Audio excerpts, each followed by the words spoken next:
back. So let's get started. So Hey. in the very early days of thinking about an entire week and a half ago, maybe, of thinking about how this might turn out, Britt very graciously on Facebook said that she would help people be Moodle power users. And somehow the term has stuck, and I'm very glad to have her here today. So she's going to present and answer questions that people have. In the end, we'll continue discussing ways to approach online laboratory or studio or any sort of active learning sorts of courses. But right now I'm just gonna get out of the way and turn it over to Britt. Thanks, Britt. Okay, thanks. So I don't have any kind of a formal presentation ready, but I can let you know the sort of things that I can help with. I think I'm looking over the group here. I think you guys are all mostly pretty Moodle savvy, but there are a lot of nooks and crannies on Moodle and things that work pretty well and things that really suck. So, and I've tried a lot of them. So if you have questions about specific types of Moodle activities or how the gradebook works, or if you say, well, I want to do X, is there a way to do that on Moodle? I can try and help with that. And people can also ask in chat if you have questions. I've got the chat window up too.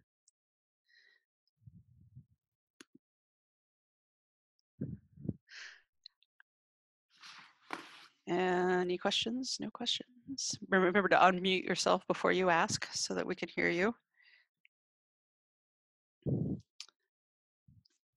Hey, Britt, can you Yeah. I don't know if this is part of your plan, but can you go over the gradebook and how that works? Mm-hmm.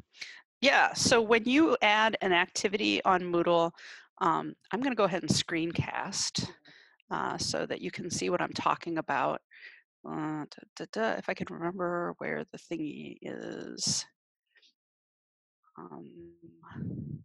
I've been going back and forth between Meet and Zoom, and it is a little disorienting. All the icons are in different spots. Okay, can you guys all see my Moodle window then? Yes. Okay, great. And it occurs to me I should have, I'm not signed in. Okay, should have created a fake course or something to goof around on.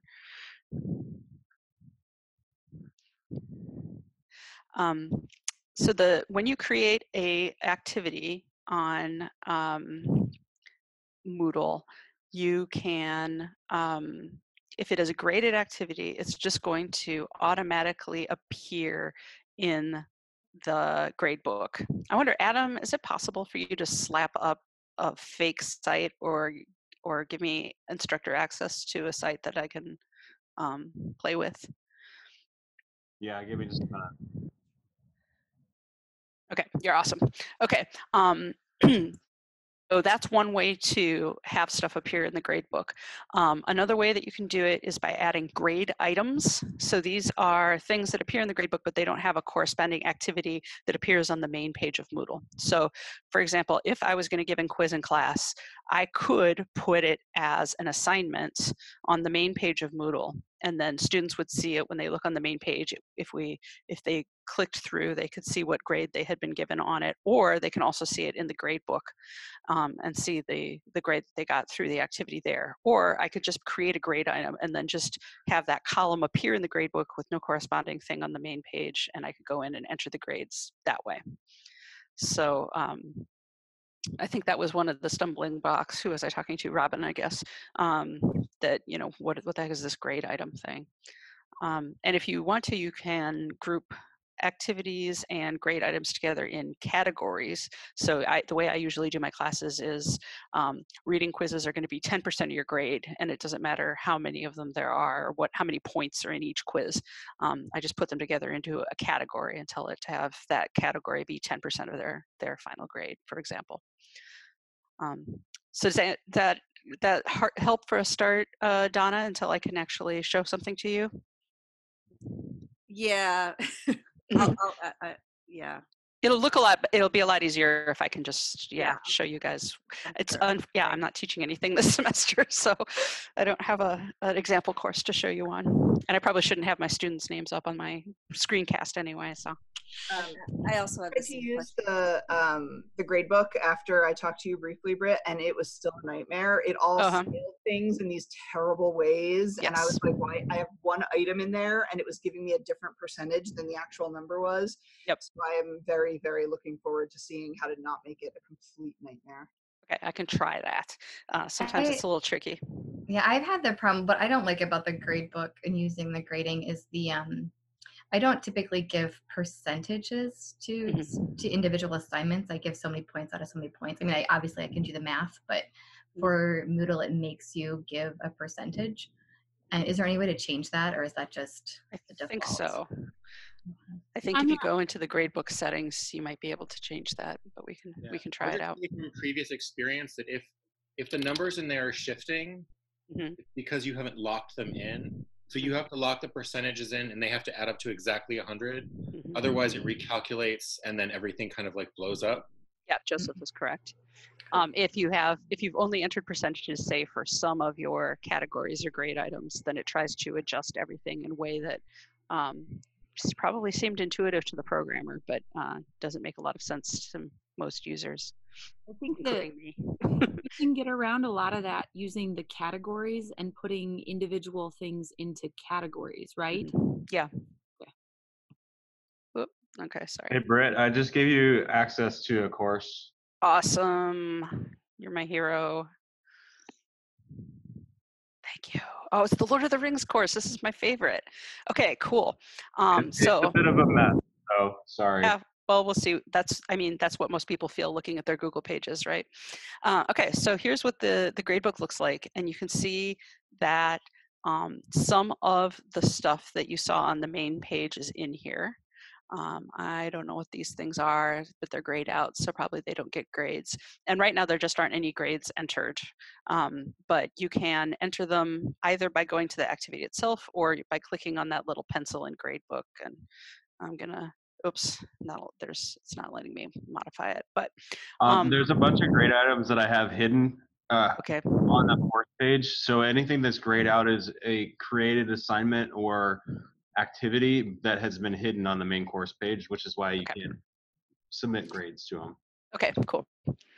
Let's see, am I allowed to? Sections, okay. So, and I'm not going to notify students because I hate it when they email me and say, why did I get this grade? Like, maybe come to class and get your paper. Okay, so the way that this gradebook is set up.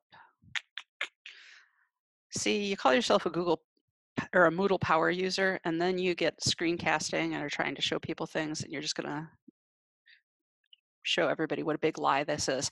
Okay, so the magic happens in the setup, which you can get to from the grader report. And these weights are what people were talking about, which are sort of frustrating to work with. And you can see the check marks here.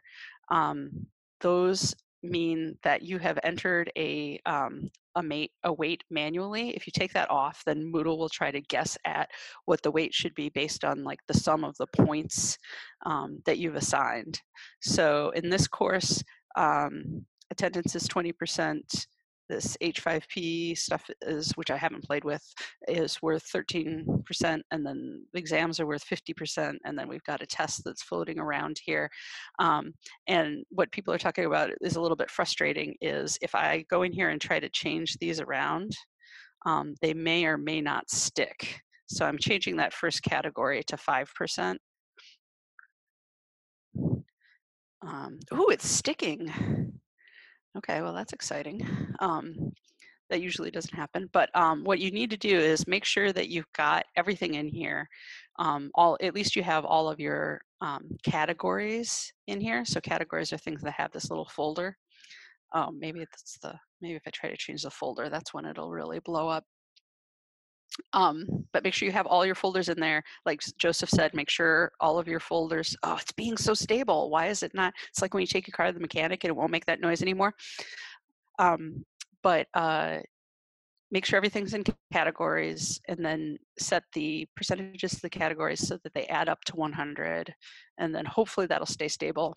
But this is something that can be really frustrating, and I will be happy to sit down with anybody in reality or virtually and actually look at your specific gradebook and help you out with it. Because sometimes you just sort of need somebody who's messed around with it for a while to figure out what's going wrong. Are there other specific gradebook questions that I can help with?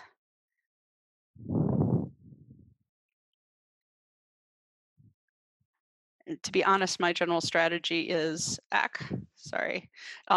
is to get it the way I want it and then never touch it again. I have a question. Yes. This may be less relevant now. I'd like to grade response papers out of points, like 3 points if you did really well, 2 points if you did it, 1 point if you were really lame, 0 if you didn't. I think Moodle then tries to convert those into percentages, like a 2 becomes 66%. Okay. Is there a way around that? Yeah, so part of that is the way that you have preferences set up, and whether you are allowing quick changes or not, or quick grading or not. So if I view my gradebook here, all of this is in terms of points, not percentages right now, because I have allowed, or no, I guess if I turn the editing on, then everything will definitely be points instead of percentages. But you might see that going back and forth. Britt, So that can you share your screen again? Oh, I'm sorry. Thank you. I didn't know that I stopped. Okay.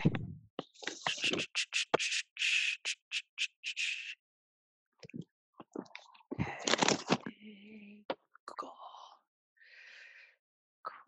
Sure. Okay. So you can turn it right now. You can see that everything is boxes, and you can go through here and enter grades. That's because I have turned on, and I'll try to avoid that right-hand side of the screen because some of you may have thumbnails over there like I do. I have turned on editing. You can turn that on or off. When you turn it off, depending on your settings, these might revert to percentages. So those get controlled, I think, in setup. And you have course grade settings. I think that's just double check. Yes, okay, so course grade settings mainly control how this looks for students or how things look for you in non-editing mode. And the way that this is displaying items is as real, which is points. So if an assignment is out of 40 points, it'll say 36 or, or 28 or whatever the student got. You can also set it to display it with the points and then a percentage in parentheses. That's usually what I end up doing, just so you can see them both at the same time. But even when you set it to that, let me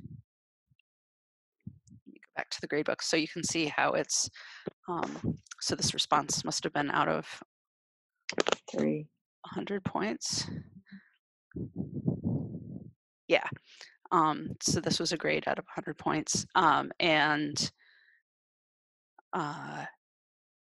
if you, again, go back to the, sorry, I got to get back to the gradebook.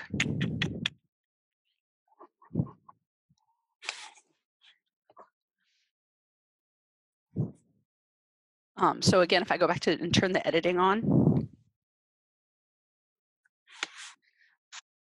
now it's going to be displaying things. What's going to appear in these boxes is points, not percentages. So it's a little bit disorienting that way, but that's why I like doing the points followed by the percentages in parentheses usually in my setup. But that means, can you hear me? Yes. That means that the 1, 2, 3 scale is still going to give them 67% for a 2. Yes, correct. And can you change it? Okay, which I don't want. You don't want them to just see it that way? Then I want that to be a kind of B+ grade and not a barely passing grade. I think I should just grade out of 20 points or something like that. So, yeah. So grade out of 10 and give them a 7, 8, or 9, or 10. Yeah. Does it do decimals? Does it do decimals, like 7.5? Okay. Yes, absolutely. Okay. Yeah. Okay, thank you.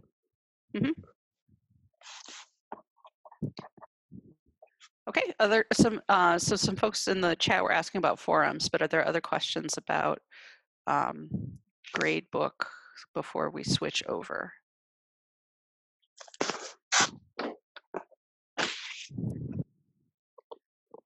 Okay, should we talk about forums then? Yes. Okay. Okay. So if you would like to, so there's a forum, the announcements forum, that always appears on the page, and I usually use this in lieu of emailing students. The way that this is set up, I'm going to edit the settings, by default is that everybody is forced, every participant in the class is forced to be, oh, did I turn my casting off again? I am so sorry. I'll get this down one day. Share my screen. My Google share. Okay, sorry about that. So let me go back. So every Moodle course, the default template has this announcements. So that's the forum where you can email, and it automatically, because of the settings of the forum, gets emailed to every participant in the class. So that's under subscription. So for subscription means everybody is subscribed, which means they get an email for every post. And if you create your own forum, you may or may not want that to be the case, usually probably not. So let me go ahead and add one of those. So I'm gonna find, okay, toolbars are all different from mine. Okay, I need to be able to turn editing on for the course. And I'm gonna add an activity. Maybe I'll put it not right at the very top, maybe down in this Moodle tools section. So I'm going to add a forum. Okay, and this is gonna be discussion forum for Return of the King, just to keep in character for the course. And you could say enter discussion questions and respond to students. And of course you would put your whole detailed description here. And then you have a bunch of different options here. You can have a, you can say each person only gets to post one main topic. You can use the blog-like format, which just kind of looks a little bit prettier. It may meet your needs or maybe not. Standard form for general use is usually what I end up going with, but I haven't done this in a graded format, admittedly. So you can display a word count if you're going to require a certain word count for students. You can decide whether you're going to force everybody to subscribe or not. So maybe a student wants to opt in so they get an email when somebody responds to their discussion point, or maybe not. And then you can also track who reads what topics. And then you can say that you have to get your post in at a certain amount of time. You can say that only some students may only post twice or 3 times or 5 times or whatever. And then you can give them a little warning when they're approaching their limit if that's a concern. I think for our courses it's small enough that probably nobody's going to spam up the whole discussion. And then if you want to give grades for this, then you can decide what category it should fall into in your grade book, and then the grade will appear in the grade book. You can set up, if you're going to grade, what kinds of ratings you're going to give, right? If you're going to just assign points, or if you want to do a different, qualitative scale. And let's see, I don't usually worry about activity completions or competencies, so I think I'm just going to leave those blank. So you then, as the instructor, could add several different discussion topics. You could assign students to add your discussion topic. And I could say,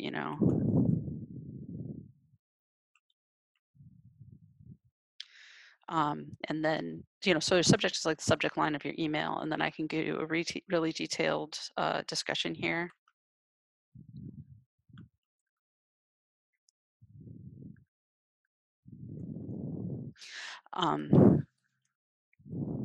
I'm not a very good student, sorry. I can tell I'm a physicist and not a literature person.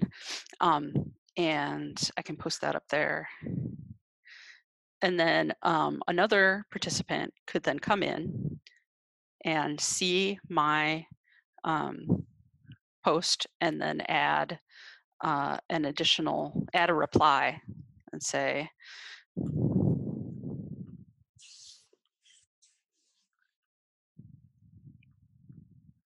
and then you as the instructor can come back in and say, and do the grading, assign grades to each post and so forth. So, and it's, defaults to having a little bit of a window to edit, but not so much, hopefully, that people could be malicious about it. Britt, while you're there, Carol asks about what people have done for students to be able to post videos or slide decks to the forum. Ooh, okay, so you can do a attachment, but there's a pretty strict limit on file sizes, right? Maybe other people can pitch in here. Would it be possible to, instead of attaching a slide deck, of PowerPoint slide deck, use the share feature in Google Slides to share a slide deck that way, and then just post the link? Yep.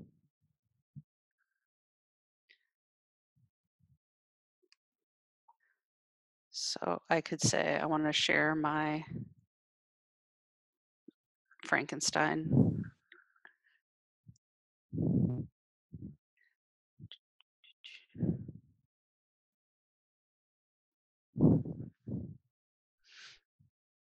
Get a link. Anybody at Beloit College by default can view when you give them a link. And I could say,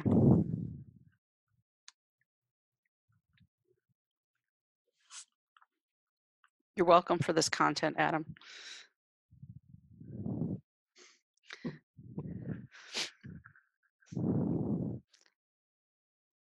So now, oh, I didn't fancy up that link very well. Could do a better job.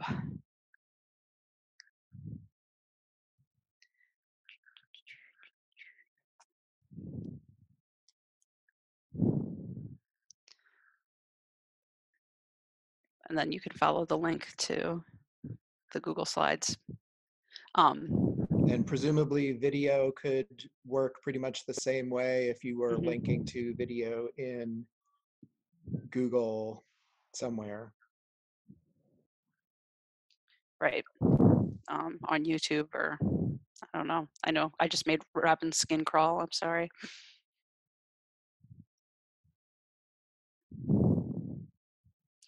Are there other forum features people would like to hear about? Does that help, Carol?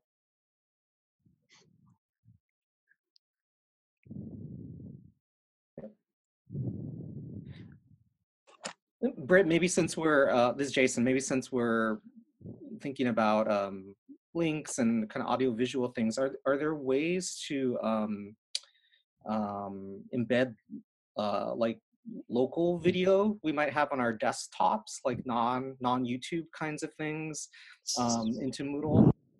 So for that, you would need to attach a file. Okay. And there are limits on the size of files that you can attach. So this is the power user part. If you go to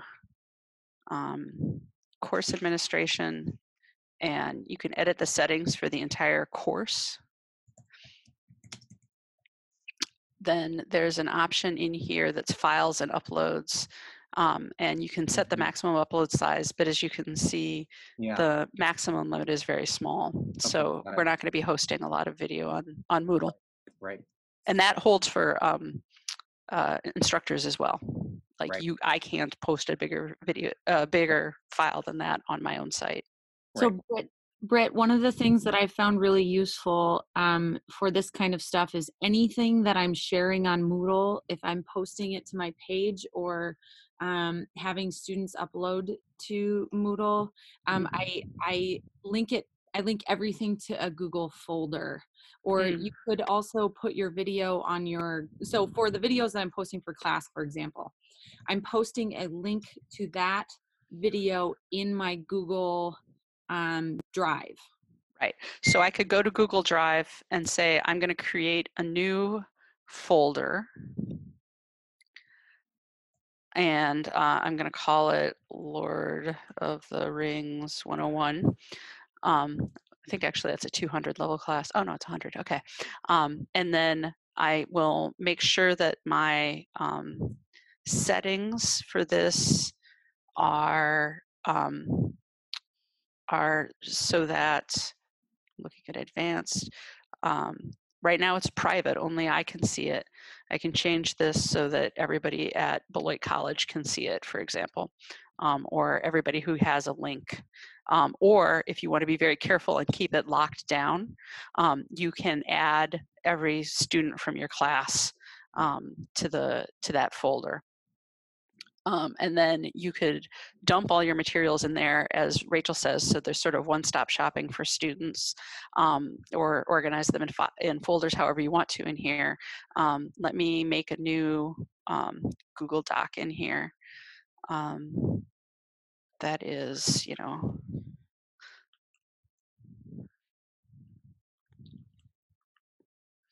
again, not a literature teacher. And then make sure that that is saved in that Lord of the Rings folder. If that's not, yes, it's in my Lord of the Rings folder, so we're good. And this doesn't have to be a Word document, it could be a presentation or whatever. And then I can also make a link to this and put it up on the Moodle page. So coming back to here, maybe if I want to just do my grading and everything all together, I can add an assignment. This is the Frodo assignment. And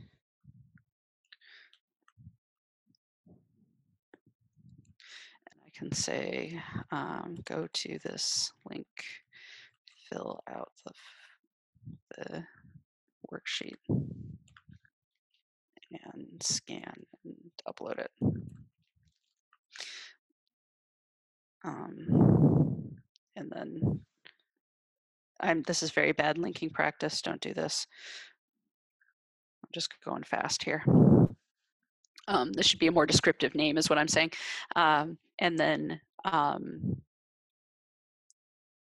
set up your grade options and everything else the way that you'd like to, and then save it. And you could also, if you don't want it to be part of an activity, you can add a resource and you can add a, error, fun. Weird. Okay. Navigate back in. Best kind of Moodle errors are incomprehensible Moodle errors. Right, I'm gonna add a resource. I am going to add a URL.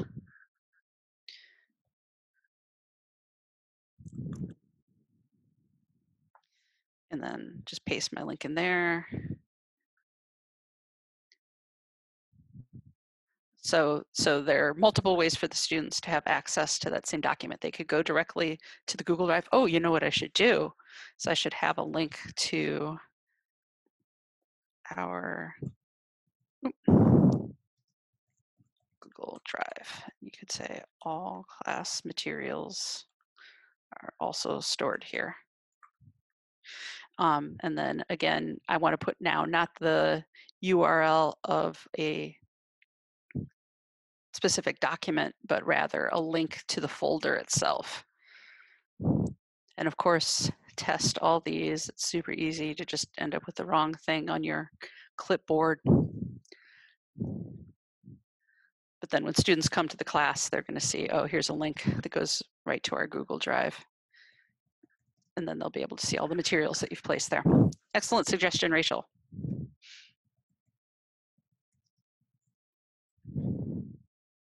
Great. Okay, any other questions? Did I go too fast on that? So I asked about how people incentivize early responses to forums so that you don't just get people posting at the last minute. And Susan responded about grading them. I've heard of people do things like to get credit, you have to post 1 or 2 posts by a certain time and a certain number of posts. I don't know if that is productive or not, so I'm just looking for ideas.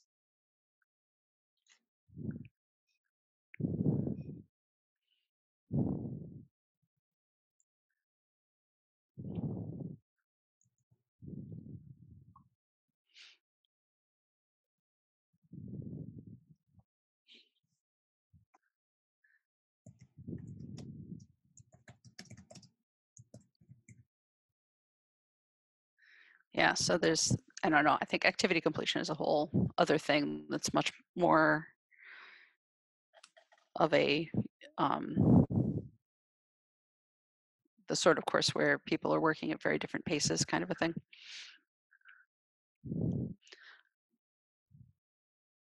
Yeah, so I don't have any strong suggestions. I've never encountered that problem per se.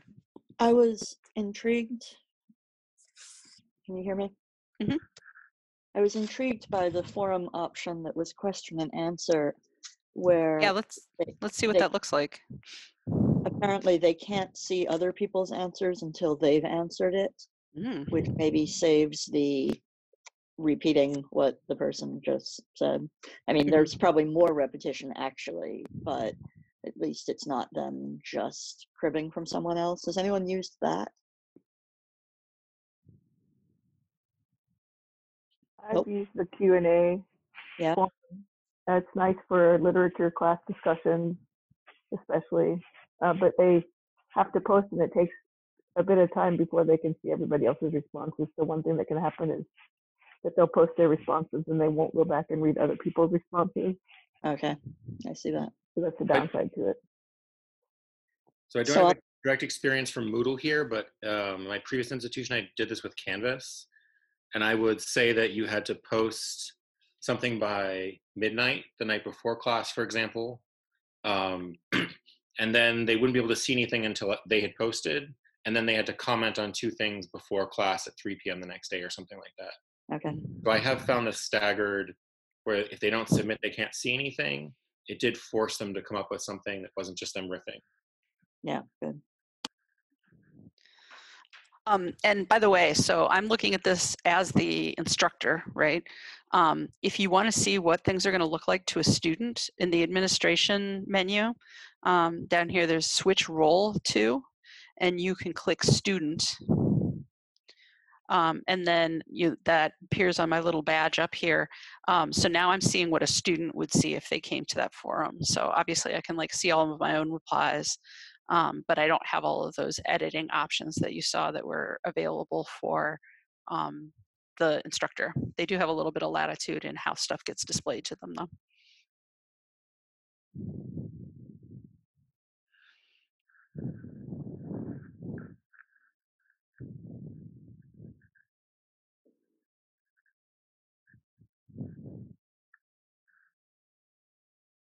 Okay, other questions, other comments, other ideas?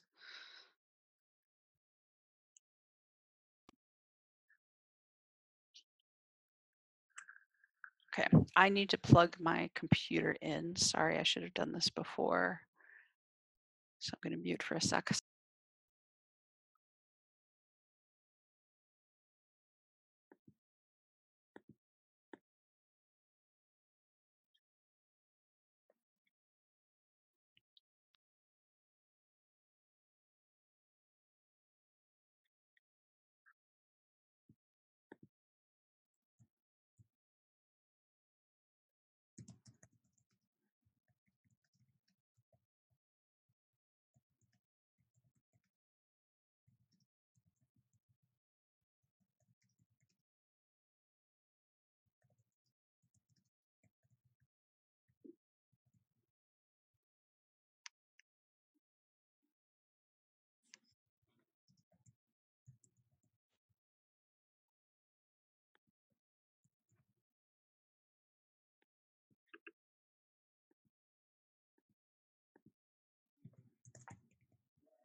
I agree, Jim. The space station looks amazing.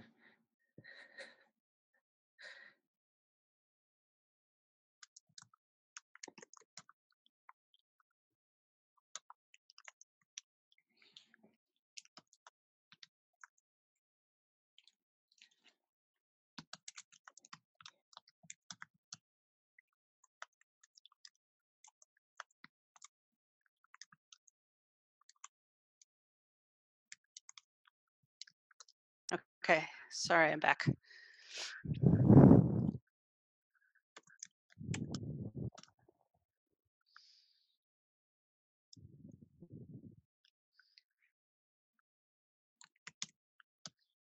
This was great. Thank you. I'm going to log out. Okay. And as I said, with anybody who needs some extra help, I'm happy to look at your individual page or this particular problem that you're having. So just shoot me an email. Thank you. Mm-hmm. Still trying to figure out how to leave, but You'll get there.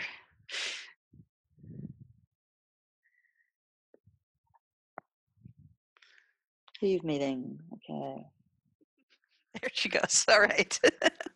So this morning, Sonia talked quite a bit about doing quizzes and exams in Moodle, and that was recorded, and we'll let you know where that gets posted once it gets up online. But if you're thinking about doing quizzes or exams through Moodle, that will be a really good resource. Also happy to field questions about that as well.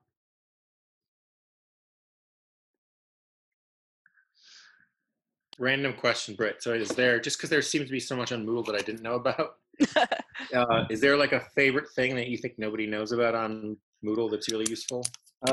I really love polls. So let me cast this again.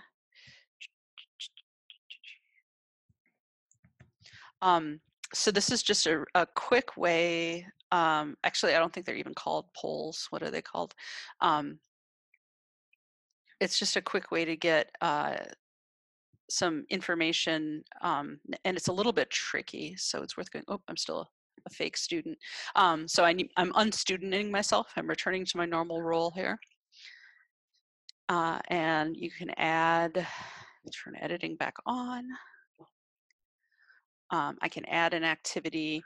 Now, you might think that survey or something like that would be the right thing, but that's a different kind of a tool. So I just like the choice option here. And it gives students a quick, easy way to do feedback. So if you need to reschedule something to a different time or what have you, or just sort of want to do a check-in. So you could say, we're going too fast. Speed's about right. Slow and boring. So you can just, ask students to come and enter their choices. You have a lot of options in terms of, you can allow them to select more than one choice if that's sort of a question that you're asking. Limit the number of responses allowed. So I usually let students pick presentation dates or something like that, with the kicker that, Wednesday, Friday, Monday, and say, well, we're going to limit the number of responses allowed. Each day, we only have time for 4 students to present. And if you do not choose by my deadline, Monday or whatever that is, I will choose for you what day you're going to present. But if you have a preference based on when you think you're going to have time to work on your presentation, or whether you need to shift your focus to other things, then you can pick. Or this could be, what topic do you want to work on? Do you want to we're going to split into 4 groups, and one's going to cover Frodo, and one's going to cover Samwise, and one's going to cover Gollum, and which group do you want to be a part of? So it's just a quick and easy way to get information. And let me show you what that looks like when you do it. So the student just says, which one do you want to do? Say, I want to present on the very last day, because of course I do. And then you can limit whether they get to see the responses before everybody is done or not. But you can see, what person responded where, and sometimes you can set it up so it displays a bar graph, things like that. That's cool. Thanks. Yeah. And, since we're working asynchronously, I think any way that we have to get feedback from students is probably going to be useful.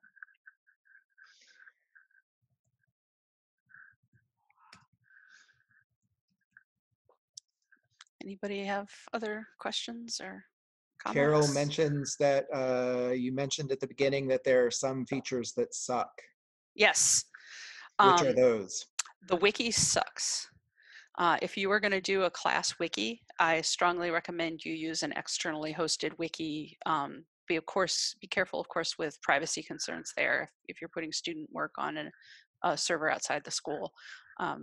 But the wiki on here is extremely primitive, and the grading options are so limited that you're not really gaining anything by doing your grading on Moodle. Also, I don't know if this is even on here anymore. Let me get back to the main page. There's a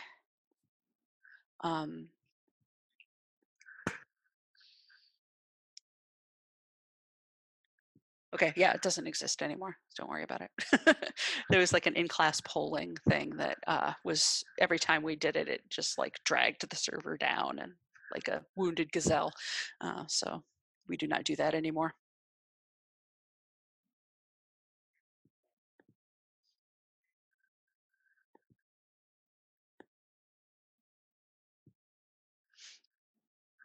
Good, I saved someone from using the wiki.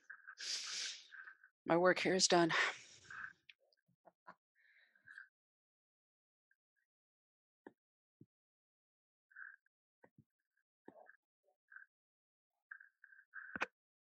And there are also some fancy features that I'm unfamiliar with as well. So ask around, see what your colleagues are using, or ask here and now.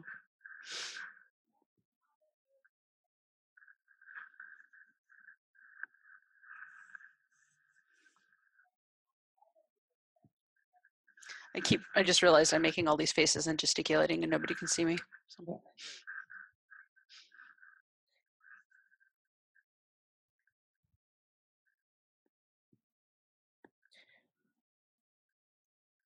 Does anybody who's on the call have something they learned like, oh, don't try and do this, it's also a disaster?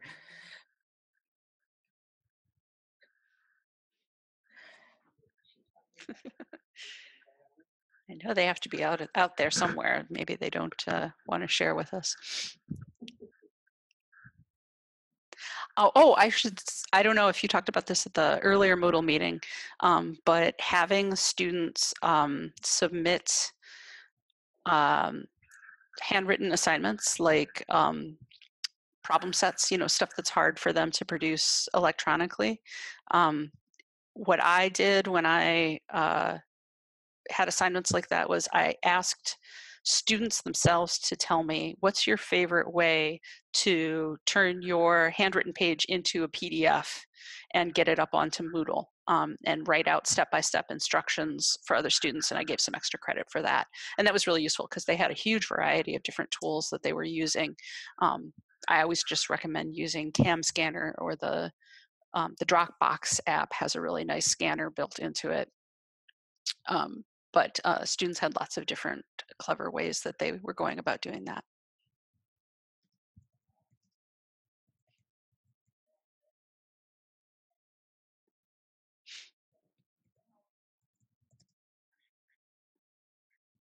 What's the final format of those? Do things get turned into PDFs or JPEGs or? I require that they upload PDFs, Okay. because the way that I grade, I only want one format to come in, exactly. and PDF is the most convenient. I also require that they make them black and white, because otherwise they take up too much. If it's a color image of your notebook page with its like blue lines and its red margin and your green ink or whatever, it just, it's using up space that it doesn't need to use up, and Sure. takes longer to download and upload. So I just take points off if they don't do that right. Oh, you'll have to tell them you have to get the pages right side up. That's also something they struggle with. So it was nice on campus because they could always just use the copiers in the library or wherever as a scanner. So it's a little bit harder when everybody's going to be trying to use the camera on their phone, but it's doable. It works.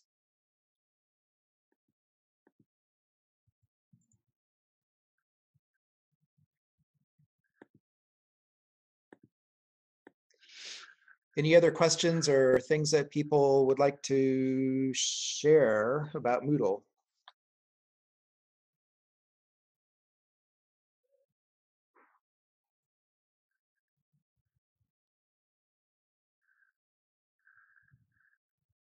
I think I'm good, but thank you so much, Britt. I appreciate it. Oh, I hope that was helpful. Yes, was. thank you. Thanks. Went through a lot of stuff really fast, so check with me if you need a recap. Will do. Great, wonderful, thank you. Mm-hmm. So maybe we will transition here into talking about ways to approach laboratory classes or studio classes, or anything like that. So it's going to be a very different teaching environment, sitting in front of a computer, in your kitchen or wherever. So I'm interested to hear how people have been thinking about ways that they will approach getting students involved in hands-on activities, doing lab work or other kinds of ideas.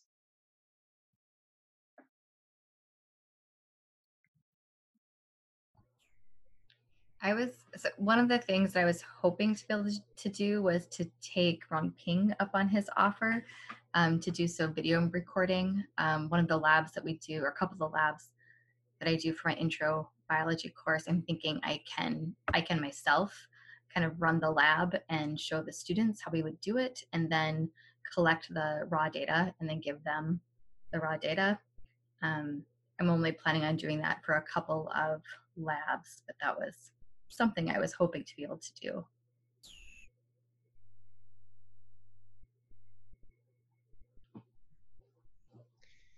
Yeah, so a good approach is, I think, to think about what it is you want students to get out of the lab experience. And sometimes it's more analysis, and you can provide data sets that you've already collected or that students have collected in previous courses, and have them work through those things. I think your suggestion of showing videos of how those exercises is done is a really good approach as well.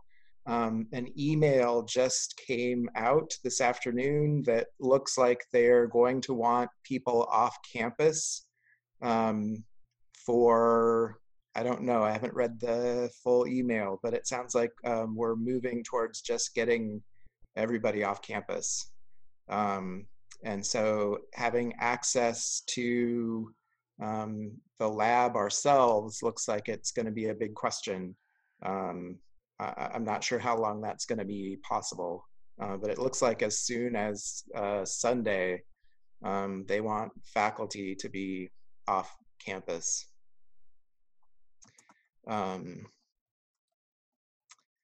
Which complicates things. Yeah, I think it's just come out since we started.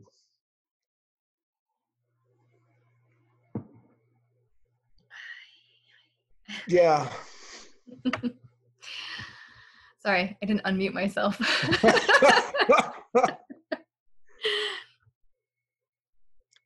So, yeah, so approaching things, you know, with data sets that you already have, I think is perhaps going to be an important way forward.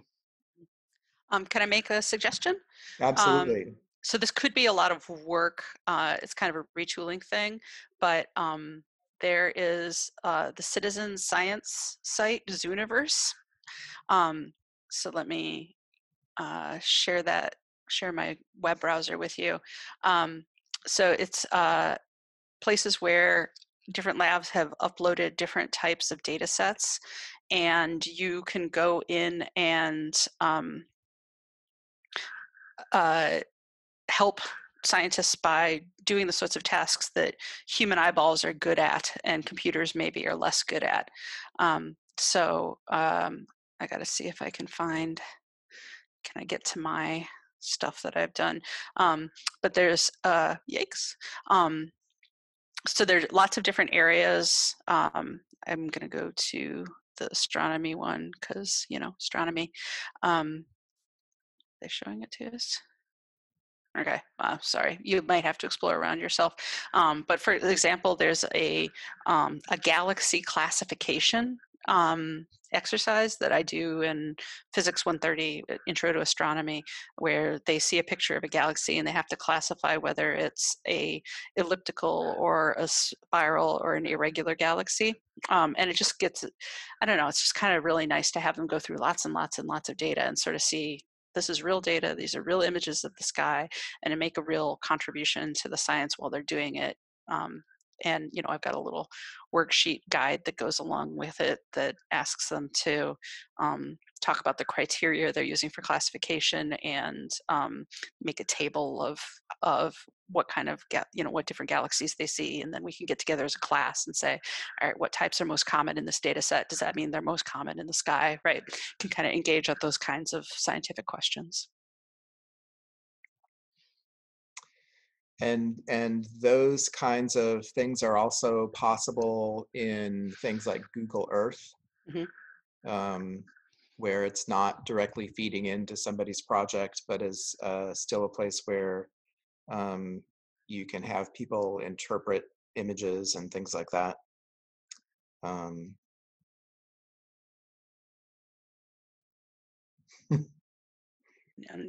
The really cool thing is with Galaxy Zoo is that they may be the only human being that has ever looked at that galaxy, right? You may be the first human being to actually look at that galaxy and classify it. So that's kind of a thrill too.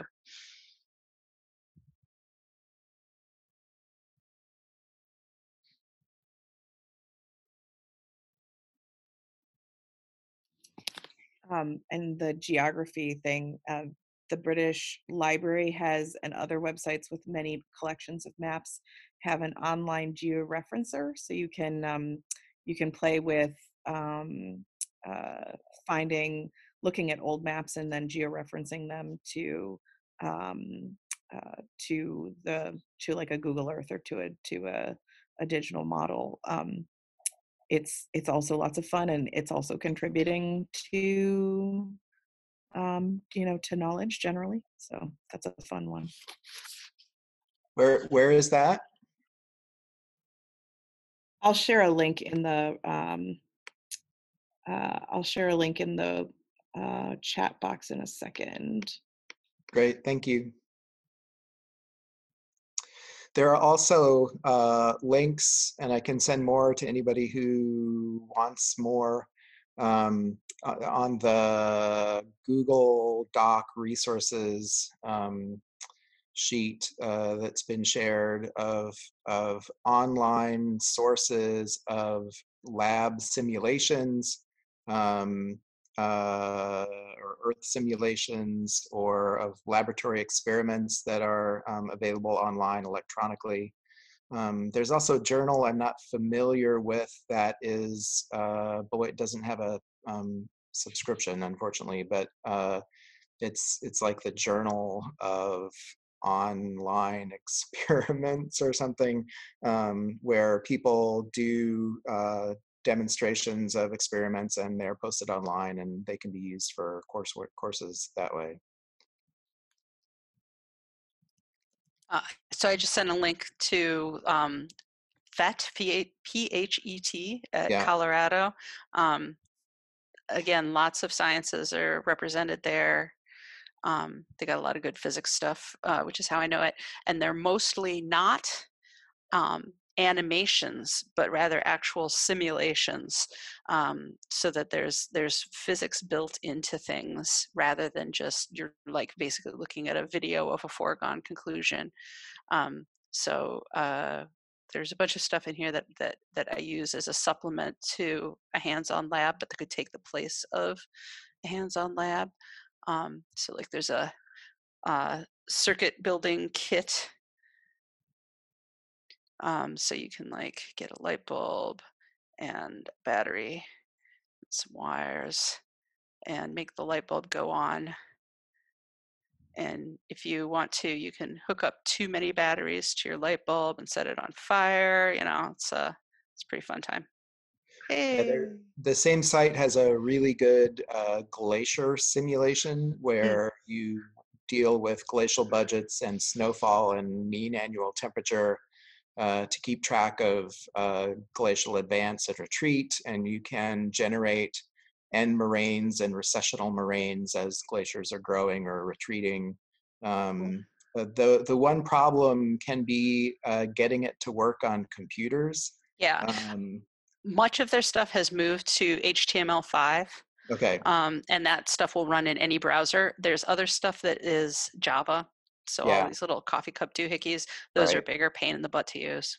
Yeah. So and there's a Flash one still. Does that the Java one? The Java ones have been a big headache in terms of letting students do it on their own laptops. It's been easier to find computers for them to use for those kinds of exercise. But the Glacier one has been really great.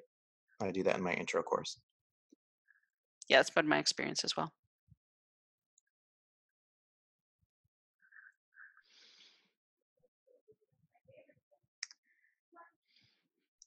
Anyone else have ideas, suggestions, questions?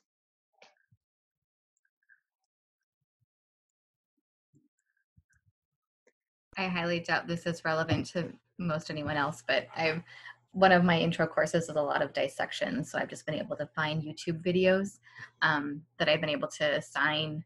Like I've been able to come up with questions that students would have to watch the video in order to answer, even such things as like what sex was the crayfish that was being dissected. I mean, like, but have like a follow-up worksheet with each dissection that they need to complete in a certain amount of time. So I feel like it's going to be something that will be, I can talk about which taxon or group of animals we're going to be looking at that week, kind of in a synchronous video or one that can be recorded, and then students can asynchronously work through the YouTube videos and their worksheets.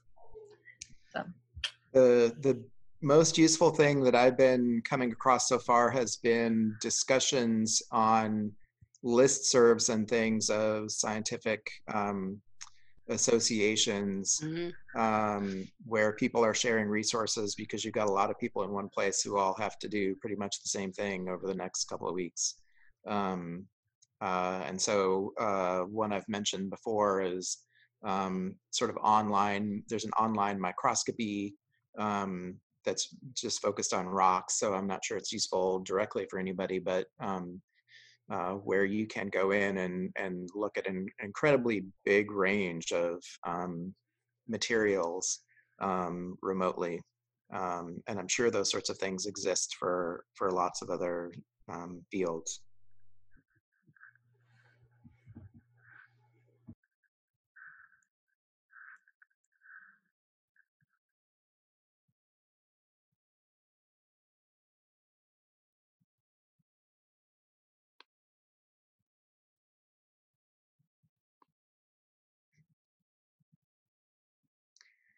Well, perhaps we have drawn to a close.